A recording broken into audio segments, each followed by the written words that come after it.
Hello student, बहुत बहुत स्वागत है डीके सर क्लासेस में। आज की इस वीडियो में क्लास 12 के बच्चों के लिए देख सकते हैं कक्षा 12 रसायन विज्ञान, यानी कि पूरी किताब से सबसे महत्वपूर्ण प्रश्न 2024-25 जितने भी प्यारे बच्चे 2025 में बोर्ड एग्जाम देंगे उन सबके लिए केमिस्ट्री से पूरे किताब से बाबू 78 क्वेश्चन लेकर आया हूं। मात्र ये 78 प्रश्न आप अच्छे से अगर तैयार कर लेते हैं तो आपका 95% अचीव हो जाएगा केमिस्ट्री में। तो आज की वीडियो काफ़ी मोस्ट इंपॉर्टेंट है, आपको कहीं भी नहीं खोजना है। केमिस्ट्री से पूरी तैयारी, मात्र 78 क्वेश्चन तैयार कर लीजिए। आप सबके लिए मोटिवेशन लाइन है कि ज़मीन पर बैठकर क्यों आसमान देखता है, ज़मीन पर बैठकर क्यों आसमान देखता है, पंखों को खोल ये ज़माना सिर्फ उड़ान देखता है। बाबू आप सबको कोई अगर देखेगा ना तो आप बोर्ड एग्जाम की प्रिपरेशन कर रहे हैं। आप कितने परसेंटेज बनाए हैं बोर्ड एग्जाम में, आपके ये मेहनत के ऊपर डिपेंड करता है। आज की इस वीडियो को पूरा देख लीजिए, वीडियो शुरू से अंत तक समझिए। एक एक टॉपिक को कैसे तैयार करना है, पेपर में कैसे पूछा जाएगा और आपको कैसे लिखना है, हम आज की इस वीडियो में पूरी जानकारी देंगे। देख लीजिए, सबसे पहले चैप्टर वाइज, जितने भी चैप्टर वाइज है ना वो टॉपिक्स हम बताते चलेंगे। आपको ध्यान समझना है कैसे लिख करके पेपर में आना है, ठीक है। देखिए सबसे फर्स्ट नंबर जो आपका क्वेश्चन है बाबू, देखिए विलयन तथा विलयनों के प्रकार। पेपर में किस तरीके से पूछेगा, पहले पूछेगा विलयन का परिभाषा, विलयन किसे कहते हैं, ठीक है, इसको तैयार कर लेना। इसके बाद विलयनों के प्रकार कितने हैं इसको डिफाइन करना है, इसको परिभाषित करना है, तो इसको अच्छे से आपको तैयार कर लेना है। दूसरा नंबर क्वेश्चन देखिए बाबू, हेनरी का नियम, इसको अच्छे से तैयार कर लेना है। हेनरी के नियम को परिभाषित कीजिए, पेपर में पूछेगा कि हेनरी के नियम को परिभाषित कीजिए। जो इसके फार्मूले हैं सब अच्छे से पढ़ लेना है, ठीक है ना। इसके बाद चलिए तीसरा नंबर क्वेश्चन आप ध्यान दीजिएगा, मोललता किसे कहते हैं। इस पर पूछेगा बाबू मोललता पर टिप्पणी लिखिए। क्या पूछेगा, मोललता पर टिप्पणी लिखिए और इसका फॉर्मूला भी आपको लिखना पड़ेगा। तो जितने भी टॉपिक्स मैं बताते चल रहा हूँ ये आपको अच्छे से पढ़ के तैयार करना है, ठीक है। इसके बाद चार नंबर देखिए बाबू, मोलरता पर पूछेगा ना कि टिप्पणी लिखिए। क्या पूछेगा, मोलरता पर टिप्पणी लिखिए तथा मोलरता का जो फार्मूला होता है उस फार्मूले को भी लिखना होता है, ठीक है। इस तरीके से अच्छे से एक एक टॉपिक को ध्यान समझ लीजिए। 5 नंबर देखिए बाबू, राउल्ट का नियम। क्या है, राउल्ट का नियम। 5 नंबर जो है राउल्ट के नियम को परिभाषित करने के लिए पूछेगा, यानी कि इसका परिभाषा लिखने के लिए बोलेगा। जो भी फार्मूले हैं सबको अच्छे से आपको पढ़ के तैयार करना है। इसके बाद 6 नंबर देखिए, कुलराउज का नियम। क्या है, कुलराउज के नियम को उल्लेख कीजिए, यानी कुलराउज के जो नियम है इसको परिभाषित करना है। इसमें जो भी फार्मूले कुलराउज ने दिया है उस फार्मूले को अच्छे से पढ़ के रखना है, ठीक है ना। चलिए अगला क्वेश्चन देखिए, यहाँ पे 7 नंबर है आदर्श तथा अनादर्श विलयन। आदर्श तथा अनादर्श विलयन को डिफाइन कीजिए। इसमें दो तरह से, एक बाबू आदर्श किसे कहते हैं, एक अनादर्श विलयन। इस दोनों विलयन को अच्छे से आपको पढ़ लेना है, इसी तरीके से आपको बोर्ड एग्जाम में पूछा जाएगा, ठीक है ना। कोई डाउट हो तो आप जरूर बताइएगा, ठीक है। इसके बाद नेक्स्ट क्वेश्चन देखिए, यहाँ पर एक एक क्वेश्चन को अच्छे से आपको समझ लेना है। एक एक क्वेश्चन जब समझ लेंगे ना कोई दिक्कत नहीं आएगी बोर्ड एग्जाम में, ठीक। चलिए अगला क्वेश्चन आपके सामने है, देखिए 12 नंबर। क्या बताया जा रहा है, 12 नंबर, मोल प्रभाज या मोल अंश। मोल प्रभाज या मोल अंश को परिभाषित कीजिए और इसका जो फार्मूला है ना उस फार्मूले को अच्छे से आपको तैयार करके रखना है, ठीक है ना। चलिए ध्यान समझिएगा, थोड़ा सा इसको मैं बड़ा कर देता हूँ, ठीक, अच्छे समझिएगा। चलिए यहाँ पर देखिए अगला क्वेश्चन है आपका 30 नंबर। क्या है बाबू क्वेश्चन, देखिए आदर्श तथा अनादर्श विलयन। आदर्श तथा अनादर्श, ये विलयन को 2 बार रिपीट कर दिए हैं क्या। इस क्वेश्चन को अच्छे से आप लोग पढ़ लीजिए, मोस्ट इंपॉर्टेंट क्वेश्चंस बताए जा रहे हैं बोर्ड एग्जाम 2024 के बाद 25 के लिए। ये 24 की तैयारी कर रहे हैं लेकिन बोर्ड एग्जाम 2025 में आपको ये क्वेश्चन पूछा जाएगा, ठीक। इसके बाद 14 नंबर क्वेश्चन देखिए, फैराडे के विद्युत अपघटन के नियम।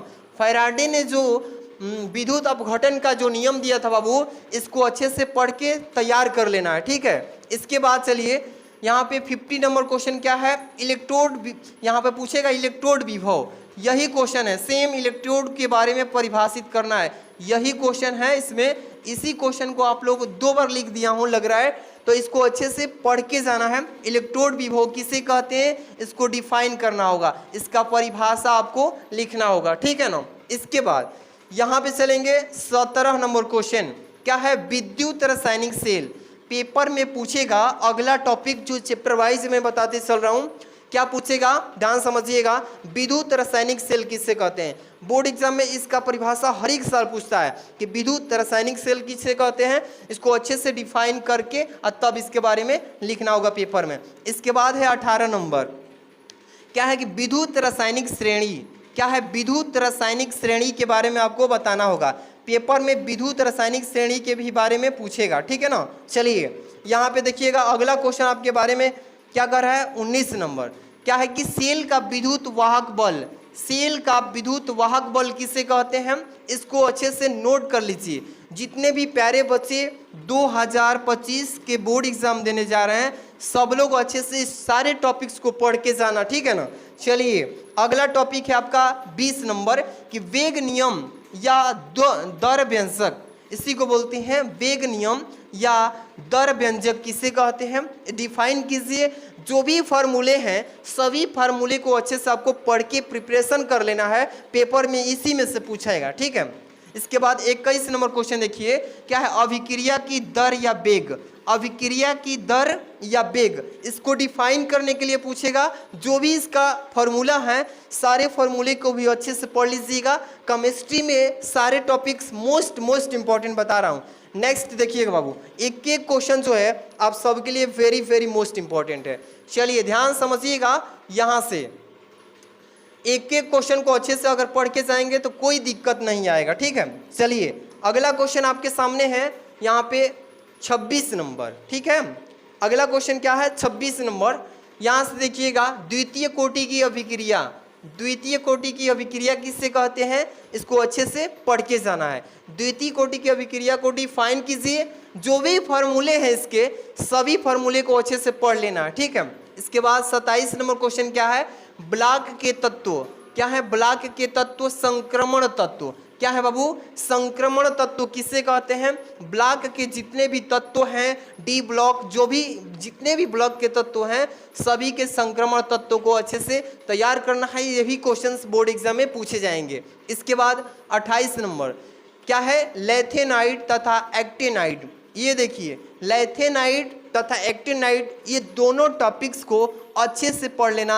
ये मोस्ट इंपॉर्टेंट क्वेश्चन बता रहा हूँ जो बोर्ड एग्जाम 2025 में काफ़ी आने का चांस बनता है इसका, ठीक है। इसके बाद यहाँ पे देखिए 29 नंबर क्वेश्चन, उप सहसंयोजक यौगिक, उप सहसंयोजक यौगिक किसे कहते हैं, डिफाइन करना है। इसके साथ में जो भी फॉर्मूले वगैरह है सबको अच्छे से पढ़ लेना है, ठीक है। इसके बाद चलते हैं बाबू प्रश्न संख्या 30।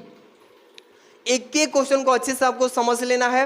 अगर कोई भी टॉपिक समझ में नहीं आता है उसके बारे में ज़्यादा रिवीजन कीजिए, एक एक टॉपिक बोर्ड एग्जाम में पूछा जाएगा। चलिए 30 नंबर क्वेश्चन है कि उप सह संयोजन यौगिकों का नामकरण कीजिए।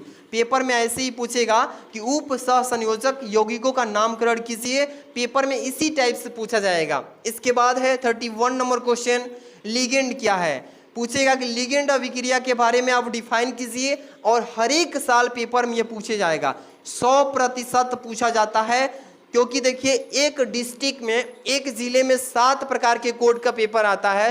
किसी न किसी पेपर कोड में ये लिगेंड वाला आपको देखने को मिलेगा, अच्छे से पढ़ के जाना, ओके। नेक्स्ट क्वेश्चन 32 नंबर, संयोजकता अवंधन सिद्धांत यानी कि वीबीटी के बारे में, यानी कि संयोजकता अवंधन सिद्धांत के बारे में आपको जो भी फॉर्मूले हैं, जो भी थ्योरी हैं, सब कुछ अच्छे से पढ़ के प्रिपरेशन कर लेना है, ठीक है। आगे चलते हैं, आगे 33 number, halo alkane, halo alkane पर पेपर में पूछा जाता है कि हेलो एल्केन के बारे में बताइए। बोर्ड एग्जाम में हर एक साल रिपीट क्वेश्चन पूछा जाता है बाबू कि हेलो एल्केन को डिफाइन कीजिए। इसके बारे में क्वेश्चन पूछेगा, अलग अलग तरीके से डाल देगा, अच्छे से प्रिपरेशन कर लेना है। 34 नंबर क्वेश्चन देखिएगा, यहाँ पे क्या है, हेलो एलोकेनो का नामकरण, हेलो एलोकेनो का नामकरण करना है, ध्यान समझिएगा। चलिए थोड़ा सा इसको इरेज कर लेता हूँ बाबू, 1 सेकेंड, और तब से इसके बाद हम लोग आगे बढ़ेंगे अभी, ठीक है ना। चलिए ध्यान दीजिएगा, अभी स्क्रॉल कर रहे हैं, थोड़ा सा आप लोग स्क्रीनशॉट भी लेना चाहते हैं ना तो ले सकते हैं, या इसका पीडीएफ मैं टेलीग्राम पे भी सेंड करूंगा। ओके चलिए 34 नंबर हो गया ना। यहाँ से देखिए अगला क्वेश्चन है 35 नंबर। 35 नंबर क्या है क्वेश्चन बाबू, देखिए SN1 तथा SN2 अभिक्रिया, जो SN1 तथा SN2 अभिक्रिया है, इस अभिक्रिया को पेपर में पूछेगा कि लिखिए कौन कौन सी होती है SN1 SN2 अभिक्रिया को अच्छे से रिवीजन कर लेना है, ठीक। इसके बाद 36 नंबर क्वेश्चन वुडस अभिक्रिया, ये पेपर में पूछा ही जाएगा, ये वेरी मोस्ट इंपॉर्टेंट क्वेश्चन है, वेरी मोस्ट इंपॉर्टेंट क्वेश्चन। क्या बोलेगा बाबू, ध्यान समझिएगा कि वुडस अभिक्रिया किसे कहते हैं, इस अभिक्रिया के जो भी फॉर्मूले हैं उसको अच्छे से पढ़ लेना है, ठीक। तो ये क्वेश्चन हो गया। इसके बाद अब हम लोग चलेंगे नेक्स्ट क्वेश्चन। नेक्स्ट क्वेश्चन आपके सामने है बाबू, ध्यान दीजिएगा। अगला क्वेश्चन आपके सामने क्या है, यहाँ पे देखिएगा 38 नंबर, ध्यान समझिएगा। एक एक क्वेश्चन आप सबके लिए वेरी वेरी मोस्ट इंपॉर्टेंट है। चलिए 38 नंबर क्वेश्चन क्या बोला है कि किसी प्रथम कोटि की अभिक्रिया का वेग स्थिरांक 6.93 × 10⁻³ मिनट है, और बोला है इसमें इस अभिक्रिया की अर्ध आयु की गणना कीजिए। और ये जो आप देख रहे हैं ये न्यूमेरिकल है, very very most important numerical है, और इस न्यूमेरिकल को आप अच्छे से पढ़ के जाना, इसको एक एक क्वेश्चन को नोट कर लेना है। इसी क्वेश्चन में से पेपर में पूछेगा, क्योंकि पेपर में बार बार इसी टाइप से यही क्वेश्चन रिपीट करता है, इसको अच्छे से पढ़ लेना बाबू, ठीक। इसके बाद 39 नंबर क्वेश्चन 39 नंबर की सत्यापन करें कि प्रथम कोटि की अभिक्रिया को अगर हम 99.9% अभिक्रिया पूर्ण होने में लगा समय अर्ध क्रिया यानी आधा जो हाफ टी होता है को पूर्ण करने में लगा समय को 10 गुना है। ये एकदम मोस्ट इंपॉर्टेंट है न्यूमेरिकल, IMP न्यूमेरिकल बाबू। इस न्यूमेरिकल को आप अच्छे से अगर पढ़ के जाते हैं तो यही पेपर में इस टाइप से क्वेश्चन पूछेगा, भले ही यहाँ पे 5 गुना 8 गुना, मतलब जो न्यूमेरिकल आपके NCERT क्वेश्चंस में है ना वही पूछेगा। इसी तरीके से क्वेश्चन पेपर में आते हैं। आगे की क्वेश्चन देखिए, IUPAC नाम, IUPAC नामकरण को अच्छे से पढ़ के जाना, ठीक है। देखिए ये वाला क्या है, इसमें IUPAC नाम, इसी में से पूछेगा जो मैं दे रहा हूँ ना टॉपिक, ये देख लीजिए 40 नंबर क्वेश्चन पे है। फर्स्ट नंबर ध्यान समझिएगा कि CH3 single bond CH single bond CH3 single bond के साथ CH single bond OH single bond, यहाँ पे देखिए कार्बन के साथ जोड़ा है, सिंगल बॉन्ड के साथ CH3, यहाँ पे सिंगल बॉन्ड लोअर में CH3 और सिंगल बॉन्ड यहाँ पे CH3।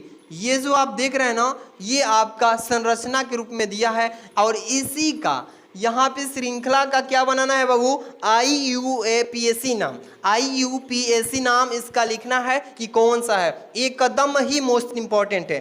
थोड़ा समय आपको बता दूं, इसको आप नोट कर लेना, इसको अच्छे से देख लीजिएगा, इस क्वेश्चन को स्क्रीनशॉट भी ले लेना, काफ़ी मोस्ट इंपॉर्टेंट है। इसके बाद जो आप देख रहे हैं दूसरा नंबर क्या है, CH3O और सिंगल बॉन्ड के साथ है CH, यहाँ पे कोष्टक में CH3 ट्वाइस, इसके बाद कॉमा है CH थ्राइस, यहाँ पे इंटू C कार्बन के साथ OH को जोड़ा है, इस तरीके से इंटू के रूप में है। इसका IUPAC नाम आपको लिखना है, इसी तरीके से पेपर में पूछा जाएगा, ठीक है। आप इसका स्क्रीनशॉट जरूर ले लीजिएगा। थर्ड नंबर क्वेश्चन की तरफ चलेंगे। यहाँ पे क्या है, यहाँ पे देखिए श्रृंखला दिया है, यहाँ पे श्रृंखला बना दिया है, ठीक है ना, इस तरीके से। और यहाँ पे सिंगल बॉन्ड के साथ OCH3, फिर सिंगल बॉन्ड की कॉलम में जोड़ा है CO CH3, फिर नीचे दिया है CH थ्राइस और डॉट COH। इस श्रृंखला का IUPAC नाम में लिखना होगा। ये तीनों मोस्ट इंपॉर्टेंट है, इसको अच्छे से पढ़ के जाना, ठीक है ना। आगे के क्वेश्चन अभी हम देखेंगे, ध्यान समझिएगा। चलिए अगला क्वेश्चन आपके सामने अभी आ रहा है बाबू, एक एक एक एक क्वेश्चन आप सबके लिए काफ़ी मोस्ट इम्पोर्टेंट होने वाला है। जो बच्चे अच्छे से समझ के तैयारी करेंगे उसको कोई दिक्कत नहीं होगी। ठीक है, चलिए अगला क्वेश्चन आप ध्यान समझिएगा यहाँ से। अगला क्वेश्चन बाबू क्या है इसमें, ध्यान दीजिएगा।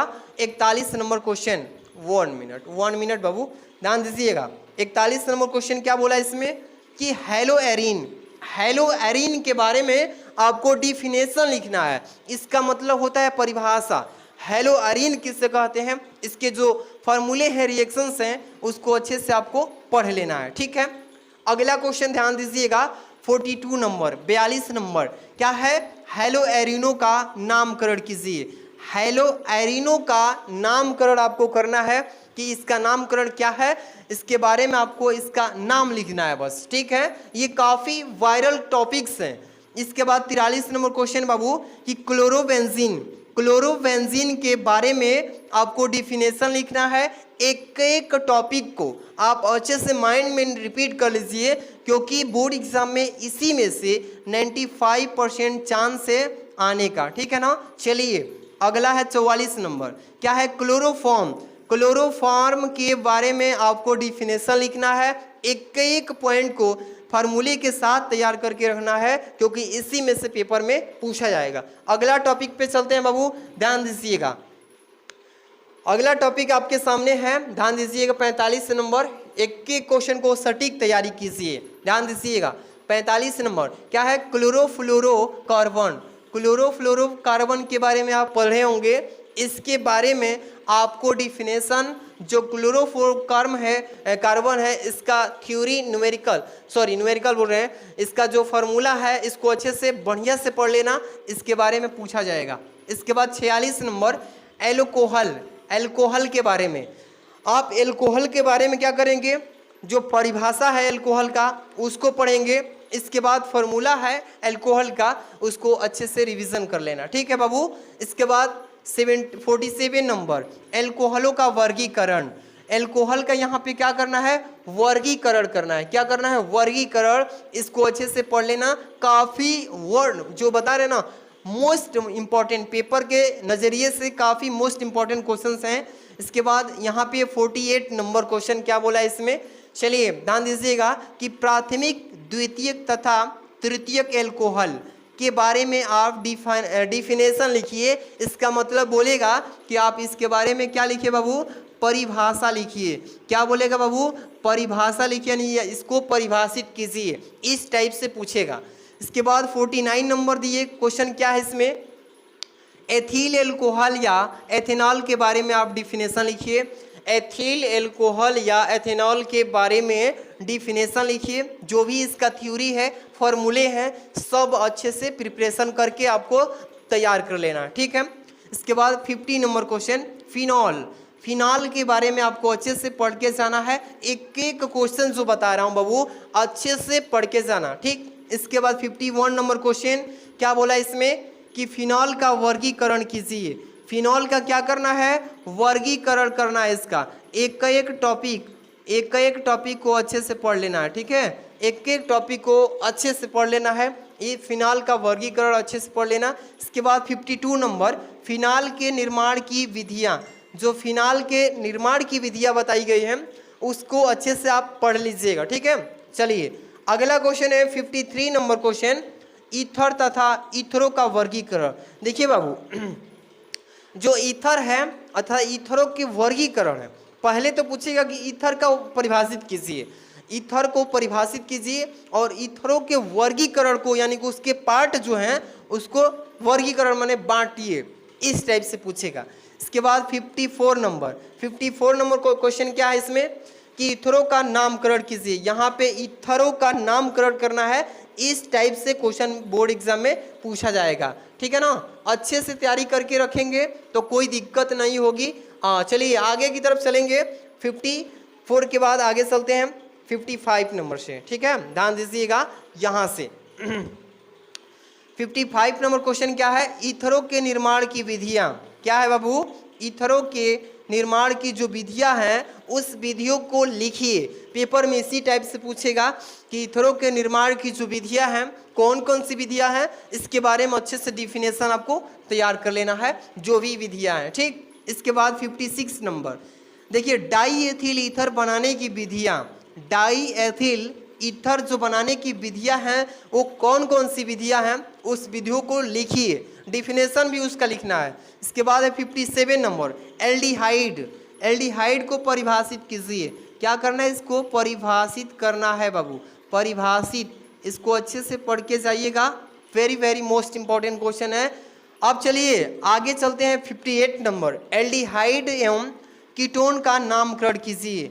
एल्डिहाइड एवं कीटोन का यहाँ पे क्या करना है प्यारे बच्चों, इसका नामकरण करना है, इसका नाम लिखना है, अच्छे से तैयार कर लीजिए।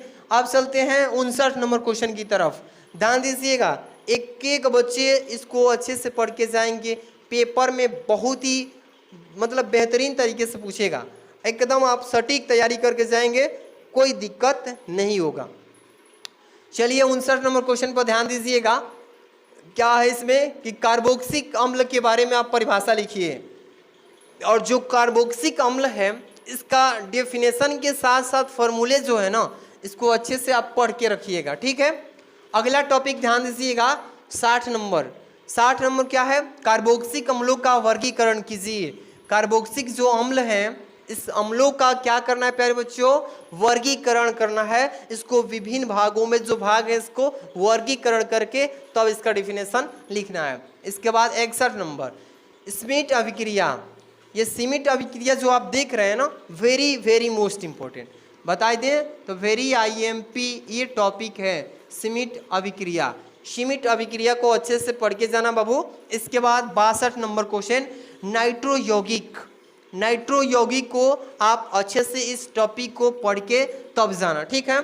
आगे चलते हैं 63 नंबर क्वेश्चन क्या है, फार्मिक अम्ल, फार्मिक अम्ल के बारे में आपको प्रिपरेशन कर लेना है, फार्मिक अम्ल के बारे में प्रिपरेशन कर लेना है। चलिए फार्मिक अम्ल के बारे में परिभाषा जो है थ्योरी है, इसको पढ़ लेना है। 64 नंबर पे ध्यान दीजिएगा नाइट्रोबेंजीन, नाइट्रोबेंजीन के बारे में आपको परिभाषा लिखना होगा, और नाइट्रोबेंजीन के परिभाषा के साथ साथ आप इसका फॉर्मूला भी अच्छे से प्रिपरेशन रखेंगे, ओके।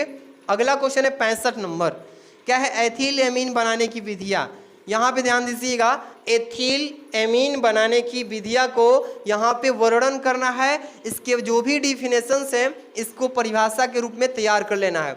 आगे चलेंगे 66 नंबर क्वेश्चन कि डाई, देखिए यहाँ पे क्या है, डाई एजोनियम लवण को परिभाषित कीजिए। पूछेगा पेपर में कि डाई एजोनियम का लवण जो है इसको डिफिनेशन के माध्यम से हमें बताइए, पेपर में इस तरीके से परिभाषित करना पड़ेगा। अगला क्वेश्चन ध्यान दीजिएगा 67 नंबर कार्बोहाइड्रेट, कार्बोहाइड्रेट के बारे में आपको क्या करना है बाबू, कार्बोहाइड्रेट के बारे में आपको बताना होगा, पेपर में इस तरीके से पूछा जाएगा, कार्बोहाइड्रेट किसे कहते हैं, परिभाषित कीजिए।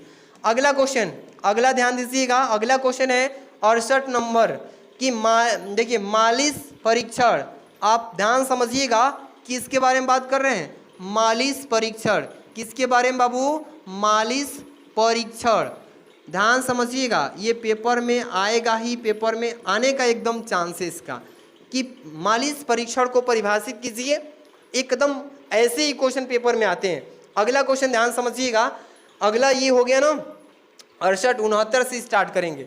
चलिए ये तो अभी नेक्स्ट पेज में नहीं है, बैक आते हैं, ध्यान समझिएगा।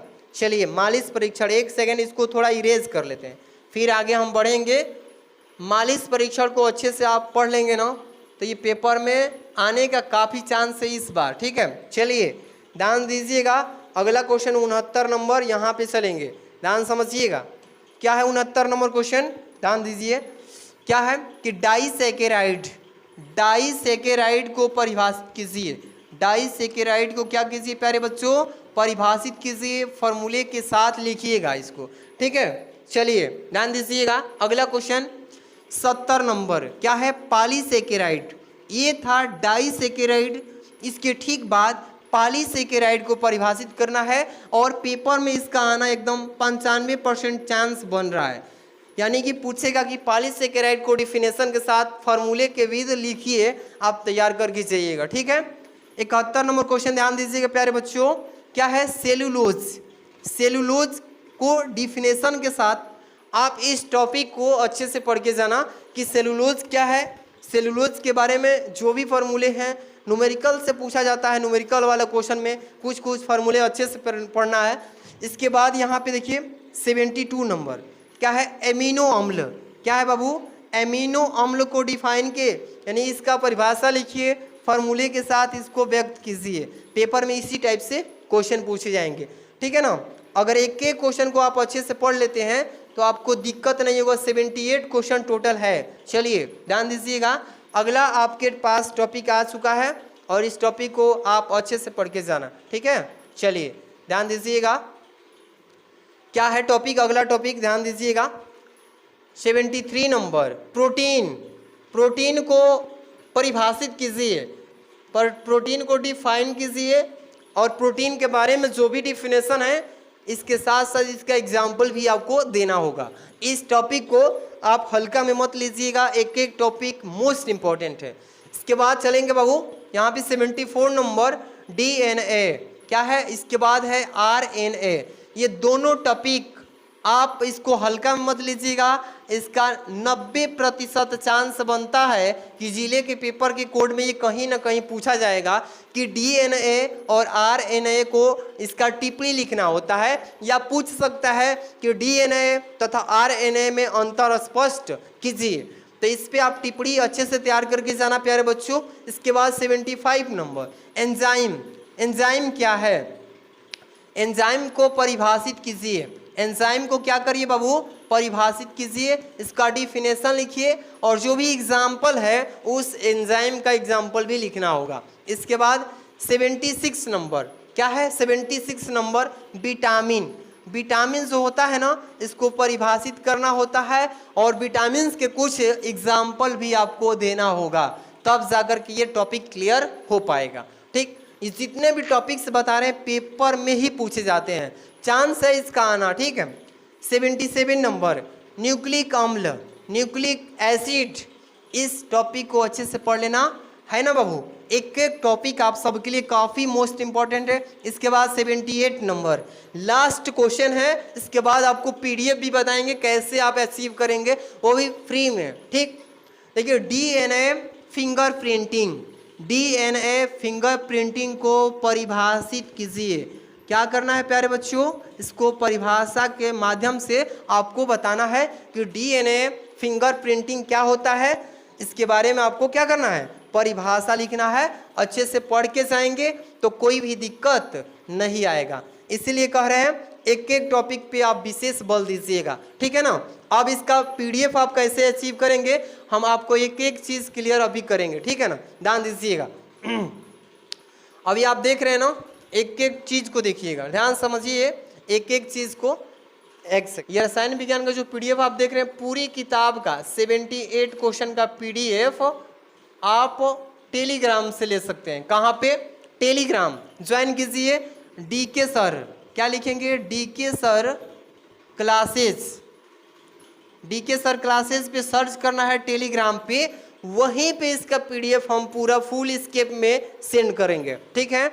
और वीडियो पसंद आई हो तो लाइक कर दीजिए। ऐसे ही फिजिक्स का, इंग्लिश का, सारे सब्जेक्ट का चाहते हैं कि one shot video sir important question का दे दीजिए, तो आप लोग वीडियो को लाइक कीजिए, कमेंट कीजिएगा, सब्सक्राइब कर लीजिए। अगर 2025 के बोर्ड एग्जाम में आप 95% अचीव करना चाहते हैं तो सब्सक्राइब करके जुड़ जाइए। मिलते हैं नेक्स्ट वीडियो में, थैंक्स फॉर वॉचिंग।